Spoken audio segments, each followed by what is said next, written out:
Welcome to the Business Buyer Diaries. My name is Nathan Platter. I'm a full-time employee, and I bought a business. I did everything right, from finding the deal, handling all the due diligence on 63 opportunities, and ultimately bought a profitable gym. And boy, was I in for a big surprise as a new owner. I chronicled everything in real time, including the biggest wins to the stressful nights at 2 a.m. I'm sharing my journey without sugarcoating anything, so you don't make the same mistakes that I did. Here's today's episode. Hello, happy Tuesday. So we had a long weekend. Today we're having a shorter work week. So that means we got to get 40 hours done in 32 hours. No small task. That's just for the day job. That's not even including the studio. So here we are. Something I wanted to talk about is my long-term or midterm plans. So with the gym, I've been contemplating like what vendors, what business partners are we reliant on that could bite me in the butt? If they were to fold, if they were to lose reputation, they were to get shut down, that would suck for them, but that would also hurt me in the process. And one of the partners that comes to mind, well, there's a few. So I'm in a franchise system. So the franchisor, that's one that I'm reliant on. Okay. I'm also reliant on, let's just go through them. I'm also reliant on my CRM. Currently a dinosaur of the industry, but that's another vendor. I'm reliant on my equipment vendors, like for the bands, the bags, the gloves. I'm reliant on them.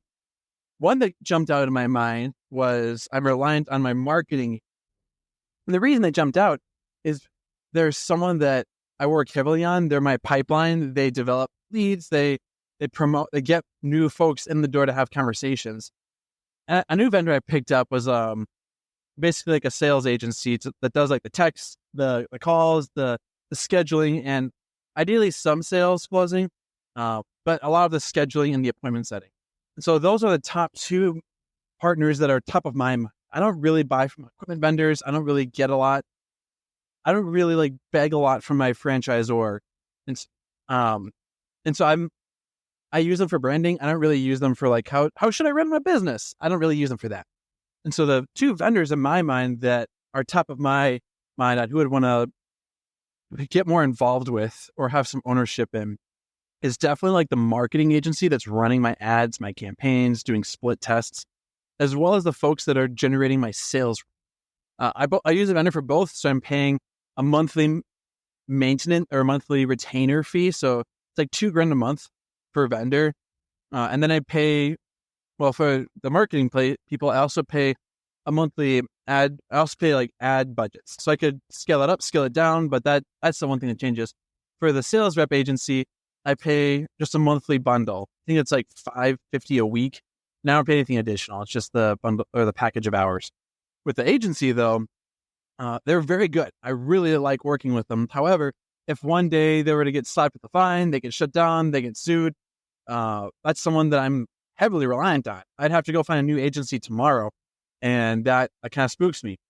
And so I've partially contemplated, all right, well, what if I were to buy an equity stake in their company? Then I can help shape and keep them out of trouble if that were to ever happen. I don't think it would, but you don't want to get caught off guard. Or I could buy an existing marketing agency, and then I just keep that brand, and then I just own it on the side, and then they become my marketing people. That's an idea. Or I could start my own marketing agents and market my own business, and then use myself as a case study. Like, hey, I bought a business. I figured out how to do marketing, blah, blah, blah. Now I can do marketing for your gym and your business in another state. That's one route. A lot of businesses do that. They will start their own core business, and then they'll work their way up the supply chain. So Ford just started making cars. Eventually I don't know the full story, but I'm sure at some point they bought they merged with like Goodyear Tire. They bought the people that supplied them tires. I'm sure they owned or had equity in folks that supplied the steel, the plastics, the electrical components, everything upstream to get their end retail product. That's not a bad business model to have. You have your thing, and then you buy people that feed into your thing. And so that's something that I'm bouncing around in my mind. Right now, the gym is not profitable as of today, so it's not worth my push. However, once the gym is stable and profitable, what am I going to do with those profits? I could, and this is where it's an interesting trade-off. So if we're strictly financially speaking, let's just say the gym pays $3,000 a month. We'll just take that. That's $3,000 a month. I could either invest that back into the business and hope it churns into the gym and then it starts making $4,000 a month. That's one option. I could use that $3,000 a month and I could use that to buy a marketing agency.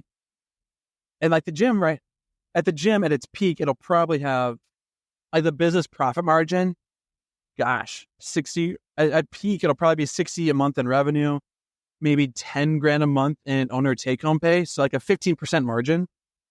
At the end of the day, like as long as it's covering my loan payment, everything that pays out to me is gravy. So in reality, it's a higher margin because I just need to cover the loan payment and then pay me something to cover my initial $45K investment. But what if we took that $3K a month, put that in, and let's just say we put that into like an education course, how to buy a gym, how to run a gym, how to maintain a gym, how to hire people. And this is like a course that I release and I charge $1,000 per person for it. Some like a digital product like that maybe costs, I'm just making numbers up. I don't know. I haven't done the research. Let's say it costs $100 a month to own. Those are my expenses. But if I can sell one new person $1,000, that's a 10 times return on my money. We'll just say it's a 900% profit margin or 90% profit margin. 90% compared to 15%, way better because I don't have all the physical fixed costs of a gym. Similar to a marketing agency, there's a lot more staff involved, a lot more soft expenses, but we'll just say an agency, and I don't know what the agency that I'm hiring, I don't know what their margins are, but we'll just say that there's an agency that you have staff or whatever, they're probably like a 50% margin, maybe, if you're humming and churning and you're doing super, super well. Everything is just flowing. Making up this fake agency has a 50% margin or like an online learning course that has a 90% margin. That's a way better return on money than a gym.